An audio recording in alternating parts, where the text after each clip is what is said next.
Hi, I'm George Bremer. This Colts game preview on HeraldBulletin.com is brought to you by Prairie Farms Dairy, celebrating 75 years. The Colts hit the road for the first time this season this week to visit the San Francisco 49ers. This matchup is dripping with juicy storylines, perhaps the most important of which involves the 49ers head coach Jim Harbaugh.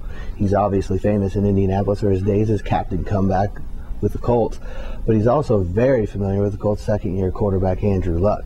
Harbaugh coached Luck for 3 seasons at Stanford, knows the quarterback inside and out, and he also has a great deal of familiarity with Pep Hamilton's offensive scheme. Talked to Andrew Luck about this in the locker room on Wednesday, and he said probably not as big a deal as some might think, because at this point in the season, everybody's got film on everybody else anyway, and there aren't many secrets left in the NFL. He's not going to spend a great deal of time worrying about it, but it's certainly something to keep an eye on Sunday. People probably remember Super Bowl that John Gruden coached the Tampa Bay Bucks against the Oakland Raiders, and Gruden was able to pick apart Rich Gannon and his scheme because of his knowledge of it. Colts are hoping not to see a repeat in San Francisco on Sunday. Other Niners to worry about, of course, quarterback Colin Kaepernick, third-year signal caller, has been outstanding with both his arm and his legs. Colts have had trouble with both types of quarterbacks already this year, giving up 319 passing yards to Miami's Ryan Tannehill and 112 rushing yards to Oakland's Terrell Pryor. Another Niner to keep an eye on is Aldon Smith. He's going to be leading a tremendous pass rush that will try to get to Andrew Luck, disrupt things for the Colts as well. When we come back, we'll talk about some of the keys for the Colts. Chad opens the barn at 5 a.m. Cindy works the land her grandfather plowed. Stan calls them his girls. And Allie just likes to feed the calves. These are the farmers of Prairie Farms Dairy, bringing you the farm fresh quality your family deserves. And we pledge not to treat our cows with artificial growth hormones. We are Prairie Farms Dairy. From our family to yours, farmer-owned Prairie Farms.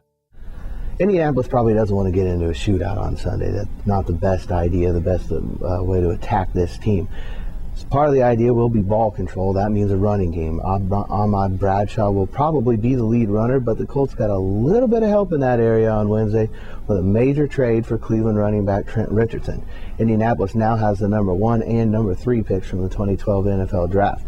It's unclear at this point how much Richardson will work in immediately, but he brings another element for defenses to be aware of. Colts also, as always, have got to figure out a way to fix the communication problems with the defense. Big plays by Miami led to early scores and a 14-3 deficit. The Colts again lost track of some receivers late in the game, leading to Miami's go-ahead score and a 24-20 loss last week. The Colts believe that they've corrected many of those problems, but it's something to keep an eye on as the season rolls on. Andrew Luck is the other key, as always.